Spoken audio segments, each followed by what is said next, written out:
Week 12 now in the books. San Francisco 49ers, they're dominating the NFC West, but the NFC is still a little bit out of reach. A lot can be done the following week, though, against the Philadelphia Eagles. More on the Eagles, more on remaining opponents like the Ravens and Christian McCaffrey rewriting 49ers record books. All that and more coming up on this episode of Locked On 49ers. You are Locked On 49ers, your daily San Francisco 49ers podcast. Part of the Locked On Podcast Network, your team every day.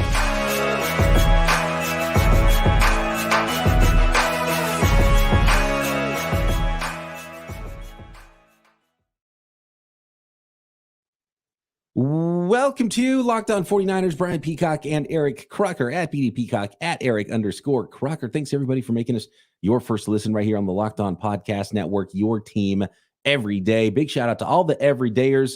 See a lot of you jumping in this live chat already on this Sunday evening. No 49ers game, but I think there's a lot of takeaways that Croc and I have after watching Week 12 NFL football, including some involving those San Francisco 49ers, and a look back on that game a little bit with some big-time performances, none more than Christian McCaffrey. Today's episode of Locked On 49ers is brought to you by LinkedIn Jobs. LinkedIn Jobs helps you find the qualified candidates you want to talk to faster. Post your job for free at linkedin.com/LockedOnNFL. That's linkedin.com/LockedOnNFL to post your job for free. Terms and conditions apply. Where do we begin? Let's start with the Philadelphia Eagles, Croc, who narrowly in overtime got by the Buffalo Bills. Was it the Eagles that won it? Was it the Bills who lost it in the end? It was a really good game. There's multiple really good games. I want to talk about some ex-49ers as well, and some ex-49ers coaches that put together a really good football game as well on Sunday. But the 49ers, a commanding lead after beating the Seahawks last week in the NFC West. I think it would be a big shock at this point if the 49ers didn't go on and beat the West, and they might run the table against the NFC West again this year. But the Philadelphia Eagles keep finding ways to win, Croc. They improved to 10-1 now, and now no matter what happens, they got off the hook. This was a Dennis Green, we let him off the hook moment from the Buffalo Bills.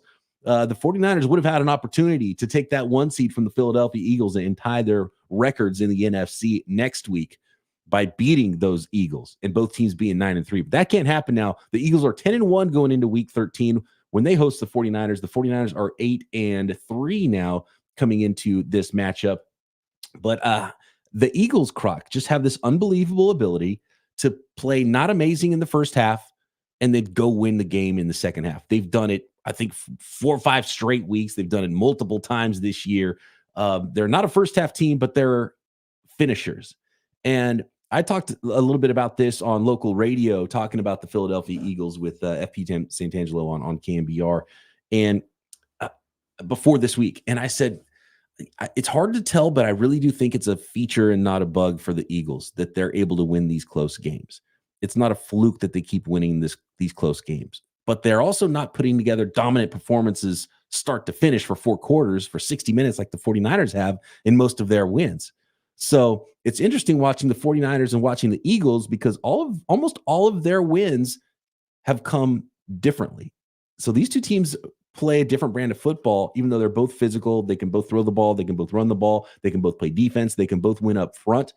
The way their games have played out has been so much different this year. I was just looking at the Philadelphia Eagles schedule, and if I'm not mistaken, all but one game, we got 2 games of their wins have been decided by 1 score. All right. That's really the opposite of the 49ers. I feel like when the 49ers win, they just kind of like dominate the game, win by a bunch of points. The Eagles, they've had to really grind it out. And after watching that game against the Buffalo Bills, I had tweeted out, like, this is a team that's battle tested.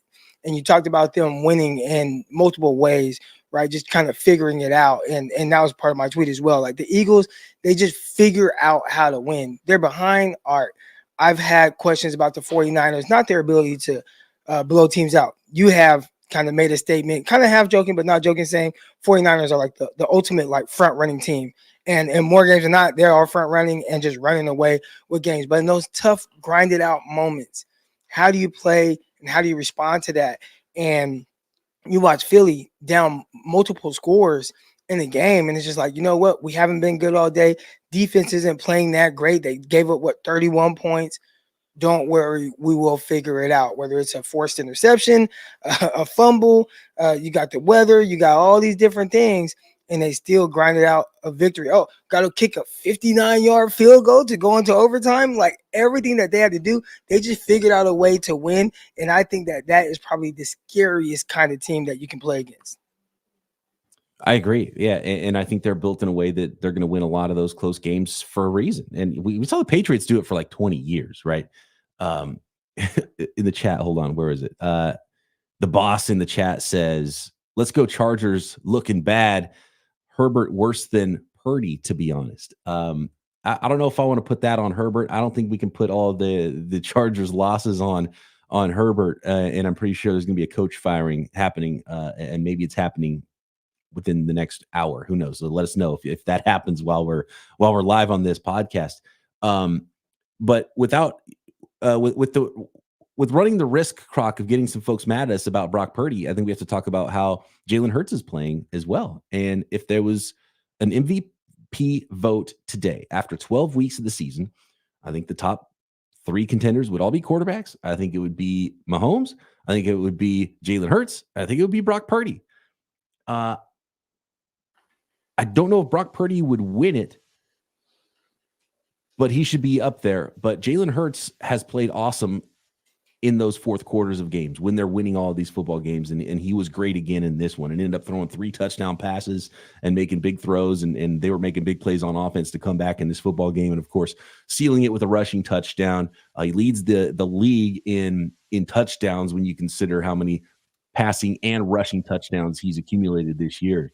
Jalen Hurts, what do you think? Is Jalen Hurts right now the MVP of the league after 12 weeks and a 10-1 Eagles record? I think he's right there. You talked about him kind of being in the mix. You mentioned the other quarterbacks that are with him. I'm looking at his rushing total touchdowns, and I want to say he's closing in on what would be the 49ers record. We're going to talk about Christian McCaffrey soon, but I think it's 29 already. 29 total touchdowns. To me, it goes to, again, figure out a way.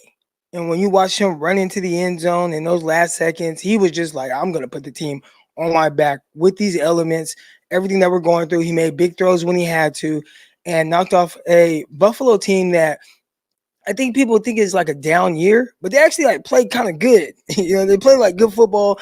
They have an explosive offense. You watch Josh Allen, and the standard for Josh Allen is so high now as a quarterback, supposed to be like this elite guy. And, he's still up there in a lot of stats, but gosh, that late turnover is still kind of biting him in the butt a little bit. I think that cost him this game, but man, you look at it on the other side and just Jalen Hurts and what he's done to kind of put his team in position to win those close games, I think has been tremendous. I still would say Brock Purdy, it's hard to find a quarterback that's playing better in their offense than Brock Purdy is playing in his offense. He's playing at an extremely high level. We've gone through, last week, all the categories that he's just number one in a lot of categories that, to me, make up what a good quarterback is. So if he's number one in all these categories and his team is winning a lot of games, he should definitely be in the mix. I think it would take a game like this Philadelphia game on the road. You go and you beat them, and you have to kind of battle some adversity in the game. Like, can you get a comeback win against this squad? If you can do that, he shoots. I mean, they'll start really talking about him being an MVP candidate then. Right now, it's kind of hard, though, because, again, when you have seen him in those moments where it's like, all right, this is an opportunity. They call them like kind of Heisman moments in college football, where it's like this big game where, you have like that statement game. I don't know if he's had that game for the 49ers where you just look and it's like, this is the best player on the field. This is but this is a big opportunity for him to potentially have that kind of game.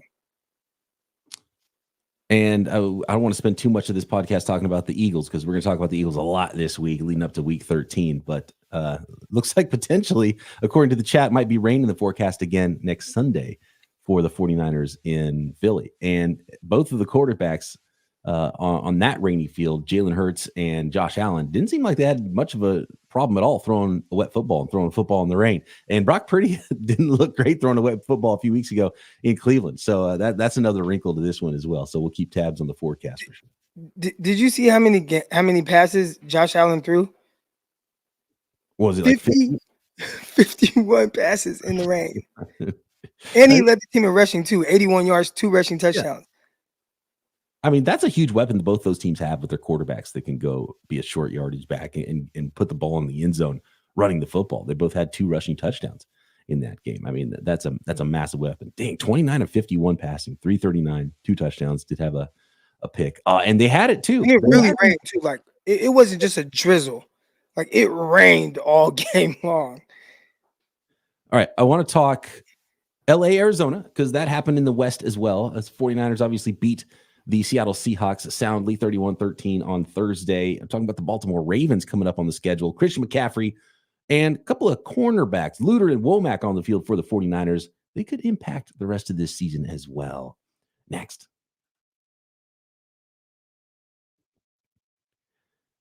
Today's episode of Locked On 49ers is brought to you by LinkedIn Jobs. When you're hiring for your small business, you want to have as many top-tier candidates as possible to interview. So that's why you have to check out LinkedIn Jobs. LinkedIn Jobs has the tools to help you find the right professionals for your team faster and for free. And why not go to LinkedIn, where all the job seekers already are? And heck, you might find some job seekers that didn't even realize they were seeking a job until they saw your job that they are perfect for. LinkedIn isn't just another job board. LinkedIn is a vast network of more than 1 billion professionals, which makes it the best place to hire. Hiring is easy when you have that many qualified candidates, and you filter through questions and whatever you need to find just the right candidate with just the right qualified skill set. And in fact, 86% of small businesses get a qualified candidate within 24 hours at LinkedIn Jobs. So post your job for free at linkedin.com/LockedOnNFL. That's linkedin.com/LockedOnNFL to post your job for free. Terms and conditions apply. Today's episode of Locked On 49ers is also sponsored by BetterHelp Online Therapy. You ever get the seasonal blues? I know it's happened to me. I know it happens to a lot of people out there, and you don't necessarily look forward to the holiday season.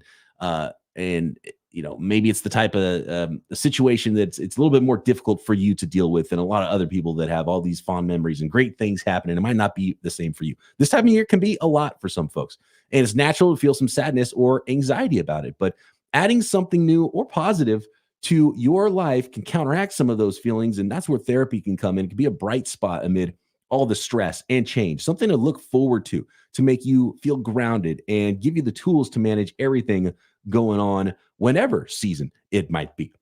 So if you're thinking about starting therapy, give BetterHelp a try. It's entirely online, designed to be convenient, flexible, suited to your schedule. Just fill out a brief questionnaire. You get matched with a licensed therapist. And you can always switch therapists at any time for no additional charge. So find your bright spot this season with BetterHelp. Visit BetterHelp.com/LockedOn today to get 10% off your first month. That's BetterHelp, HELP.com/LockedOn.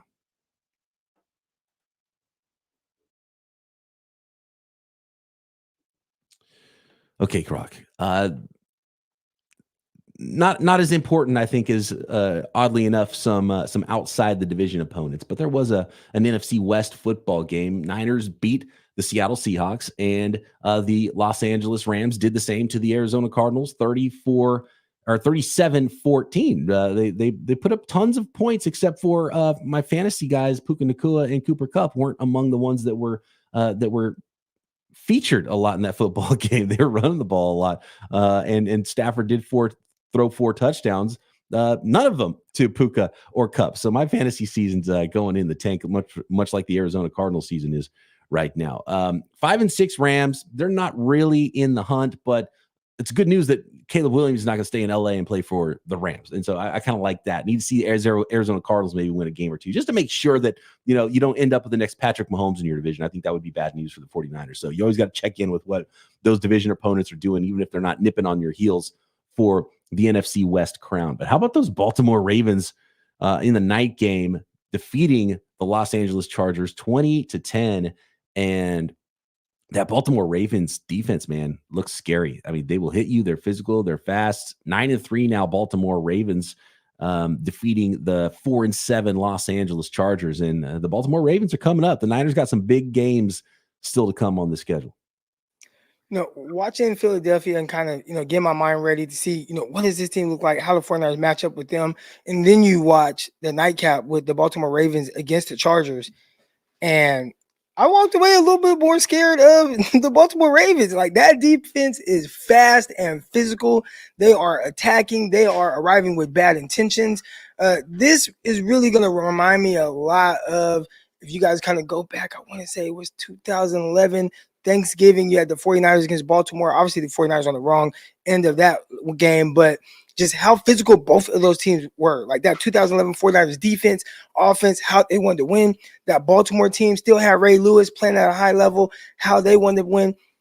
This Baltimore team is very similar, and I'd say kind of similar to the 49ers. Want to lean on the run game, play really good defense. Jadeveon Clowney, he's having like one of his better seasons of his career. They have the most sacks in the NFL. Kyle Hamilton, a guy who, I always talk about speed or lack of speed at the secondary. Not a fast guy, but man, he's using that length and his athleticism to be able to play in space and come down and make tackles at the line of scrimmage. I saw him like undercut a corner route and get his hands on the pass there. So a lot of guys making plays, fast, physical, and then you have to worry about Lamar Jackson. I like the way the 49ers defense matches up against their offense. Obviously, you have to worry about Lamar Jackson, Zay Flowers. He's a jitterbug. But I like the way the 49ers defense matches up better against Baltimore's offense as opposed to Philly's offense. But then I flip-flop it when it comes to the 49ers offense against their opposing defenses. And the Ravens have won their games more like the 49ers have too, where they are just winning in the fourth quarter. And so they can play their brand of football. And the 49ers, when they win their games, it's a similar story. The Eagles have had to come from behind more often and play better in the fourth quarter and have to, second half and have to undo some mediocrity that they had in the first half of games. But just watching the Bills and Eagles though, and not so much the Ravens because the Chargers had a tough time even scoring on them, but like they're all good teams and the 49ers are one of those teams. So when these teams are in the tournament, it's just going to be fun. And I don't think that one team has a huge advantage. Like the Eagles aren't necessarily scary, but they just keep winning these football games and they're really good. The 49ers are really good top to bottom. The Ravens are really good.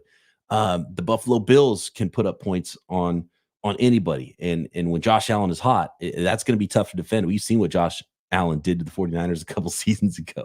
And it might have been the reason the 49ers drafted Trey Lance because they wanted a big athletic quarterback like Josh Allen.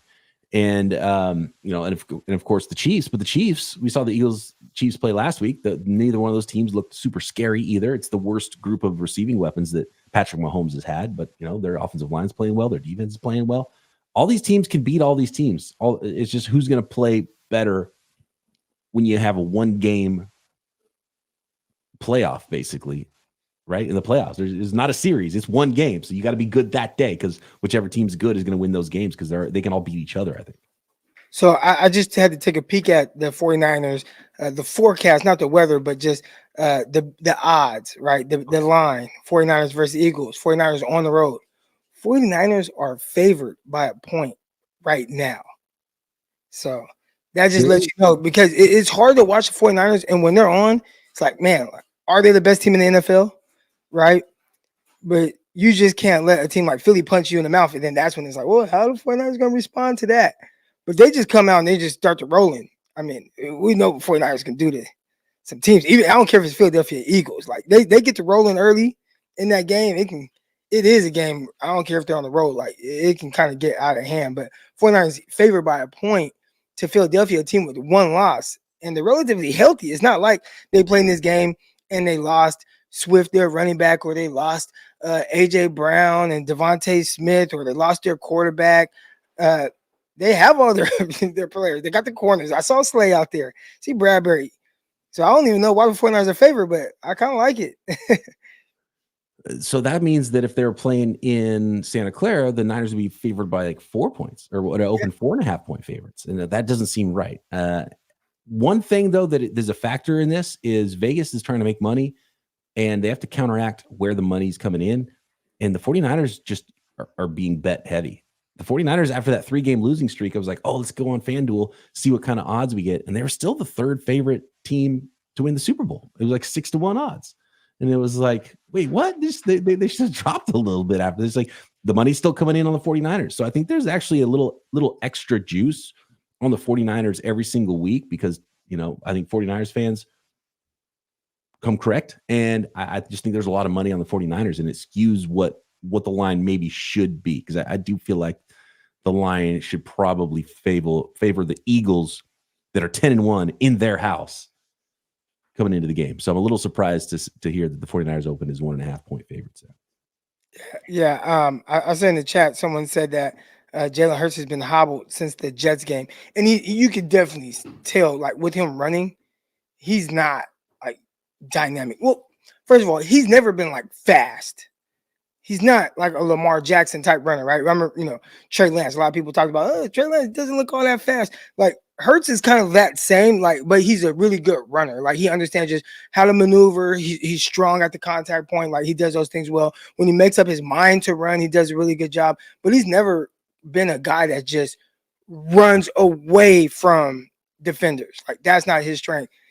He typically can run fast enough. So even though he's been hobbled and he's not 100% running, and you can see it, he was healthy enough to run in for that touchdown to win the game today. So it's not like you can say, well, he's not quite himself, so that's going to be the difference. Like, no, he's still utilizing his legs. He's still at 14 carries today. He had his best statistical line of the season in this game. So, yeah, it didn't hamper him too much. Lane Johnson's one to monitor. So as we go on this week, we'll talk more. We'll monitor the injury reports, talk a lot more 49ers Eagles, which is the game we've been waiting for a long time, since January in week 13. But next, I want to talk about Christian McCaffrey breaking the rushing touchdown record for the 49ers, and rookie Darrell Luter, second-year corner Sam Womack back on the squad, and might be key pieces down the stretch for the 49ers defense next. Today's episode of Locked On 49ers is brought to you by PrizePicks, daily fantasy made easy. PrizePicks is the most fun you're going to have playing daily fantasy football this season. And while you're having all that fun, guess what? You can win up to 25 times your money at PrizePicks. And it's simple. All you do, you select 2 or more players, you pick more or less on their projected stat lines, and you place your entry. Couple ticks, you place that entry, you can turn $10 into $250. And now with basketball season here, you can go combo projections as well across football and basketball if that's your thing. In the Specials League, it's a league created just specifically for those combo projections between 2 sports. For example, Steph Curry plus George Kittle, 10.5 combo, 3 points made plus receptions. And so you can find tons of those combo bets at PrizePicks, or just stick on the NFL side if you want, and find all of those tasty projections for 49ers players every Sunday. So to sign up, go to prizepicks.com/LockedOnNFL and use code LockedOnNFL for a first deposit match up to $100. Again, that is prizepicks.com/LockedOnNFL, or download the app and use code LockedOnNFL for a first deposit match up to $100. PrizePicks, daily fantasy sports made easy.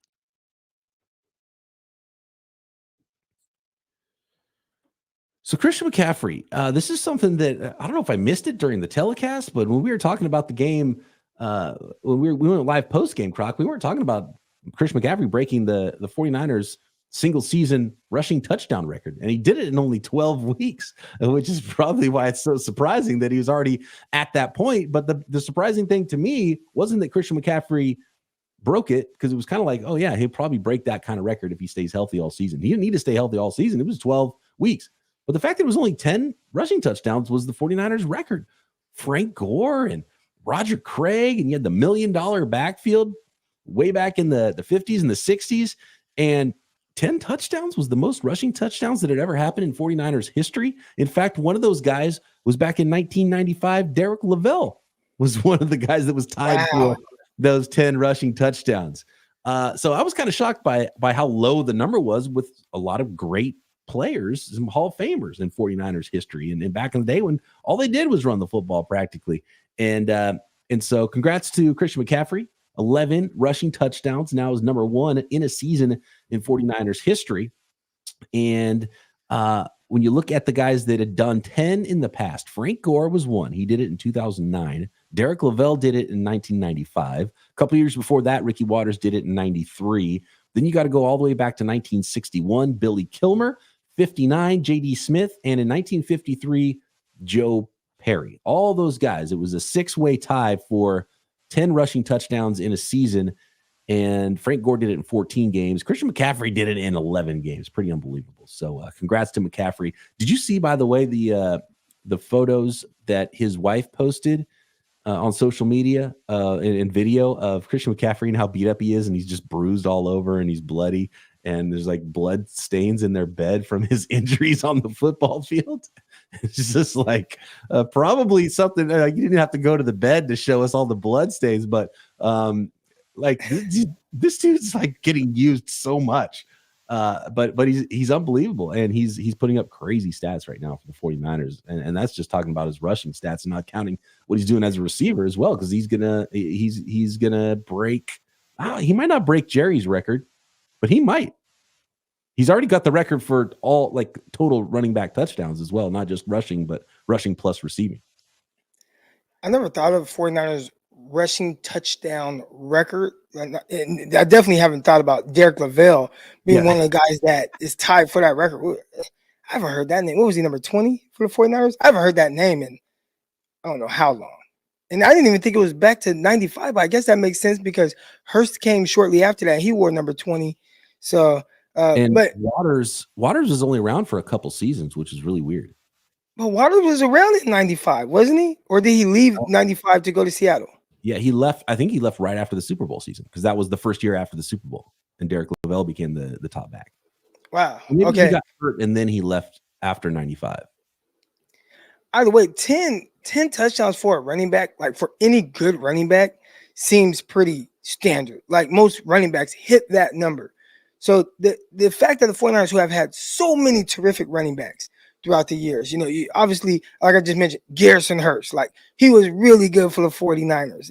Even after that, I mean, Frank Gore held it down for so long, and everybody talks about Frank Gore, like first ballot Hall of Famer, like just never had more than 10 touchdowns in the season. Like that is, or excuse me, rushing touchdowns. That's crazy to me. Even guys like Kevin Barlow, and Barlow, he didn't have like a long, great career with the 49ers, but he had a couple of years where it was like, man, this is a good back, and didn't have 10 touchdowns. And it almost feels like kind of standard, like for backs. Or am I tripping thinking that? Like for good backs on a team? You're not tripping, because Deebo Samuel had 8 last year, or in 2021. Deebo Samuel had 8 rushing touchdowns in 2021, and he only became the wide back for like second half of the year. Yeah, that's so odd. And again, you but when we kind of prepped for the show, you brought up that stat, and I was really blown away. But yeah, shout out to Christian McCaffrey. Obviously, like he's doing it on the ground, he's doing it through the air. He's probably not gonna break Jerry Rice's record. I don't know, 22 touchdowns in the season, or it might have been. It was 22 receiving. Was it 23 total? I want to say he might have had a rushing touchdown. I think he might have had one. It was 22 receiving. I don't know if he added any on the ground, and that was in a shortened season as well. So that wasn't even 16 games. Right. So yeah, I mean, that was what an insane year Jerry had. Like that is crazy. Not Jerry Rice, the greatest. But just Christian McCaffrey. I did see the pictures of him, kind of bloody. I saw it on social media, and I actually commented on it. And I don't know if people took my comment out of context, but I said, dang, like that's a massive rock. And I don't know what people thought I was talking about, but it was very clear. His wife, her hand was in the picture, and I mean, just a huge diamond. Like that was the first place my eyes went to.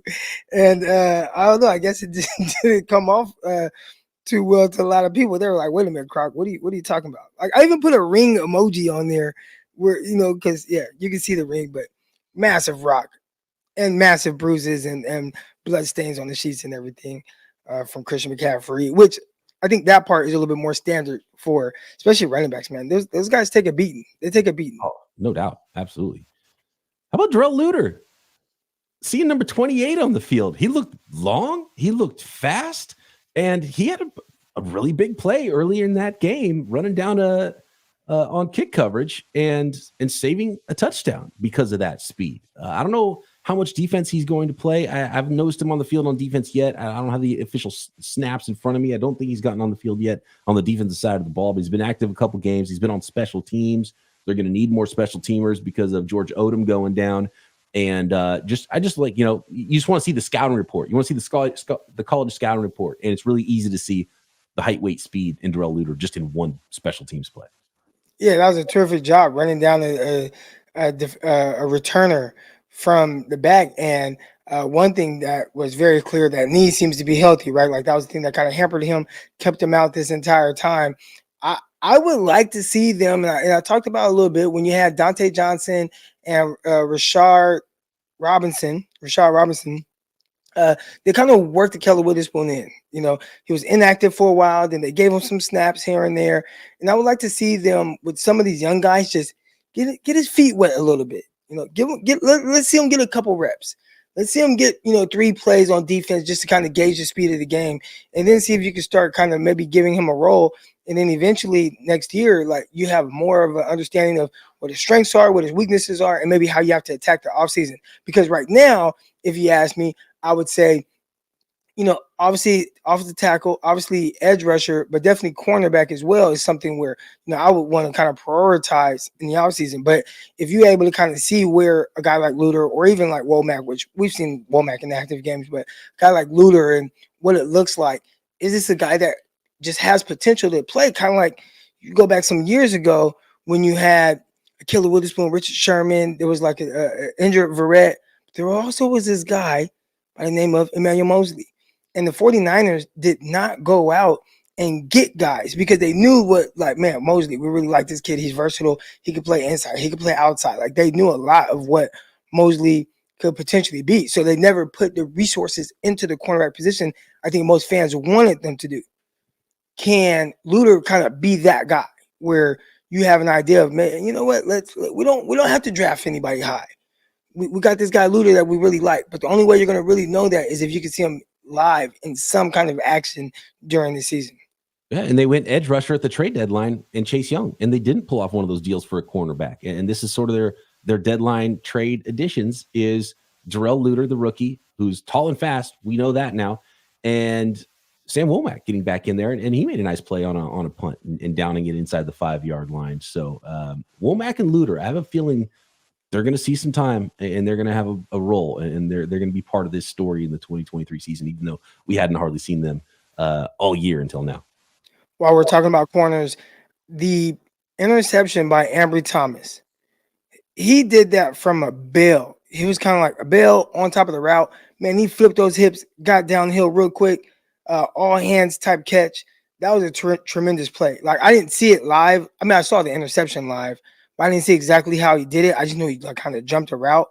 But to see it from an all-22 view and see that he was kind of bailing and staying on top of the route, was able to react that way, that's a really good play from Ambry Thomas. Ambry Thomas has been balling.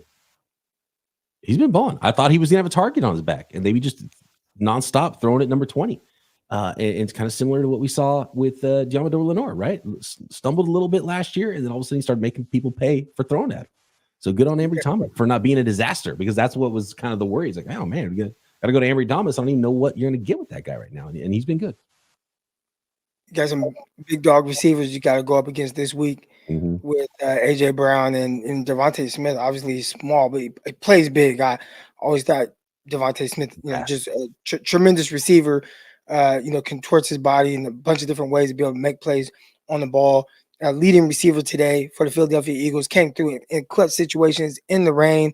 Ambry Thomas, Charvarius Ward, like, they're going to have their hands full this game, because two receivers that are drastically different with their styles, but definitely can, all of a sudden they got 125 yards. It's like, wow, where'd that come from? More on 49ers Eagles coming up in week 13. We got the Wingstradamus tomorrow. What is that prediction again for week 13? We'll get into all of that as well this week right here, Locked On 49ers.